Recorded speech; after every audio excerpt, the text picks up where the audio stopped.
যাবো কিভাবে? বললাম একটা মেকআপ বক্স কিনে দাও, তাও তো দিল না। আর কয়দিন অপেক্ষা করো, তারপরে কিনে দেবো।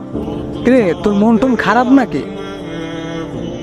না, মন খারাপ না, এই একটু টাকা পয়সার সমস্যা আছে। এই আমি এই সেনেজরে একটা মেকআপ বক্স কিনে দেওয়ার মানে 2000 টাকা জোগাড় করছিলাম। তা তোর যেহেতু লাগবে, তুই নিয়ে তোর কাজ সামনে। তুমি একটা ভালো মেয়ে, এমন কোনো ছেলের সাথে কথা বললো না যে পরবর্তীতে তোমার সর্বনাশ হবে। যে ছেলে নিজে চলতে পারে না, তোমার একটা ছোট আবদার পূরণ করতে পারে না, তার সাথে বাকি সারাটা জীবনের সম্পর্ক রাখবে কিনা ভাববে দেখো। আর সর্বোপরি একটা কথা হলো, তুমি খুবই সুন্দরী। সুন্দরী বলতে খুব সুন্দর।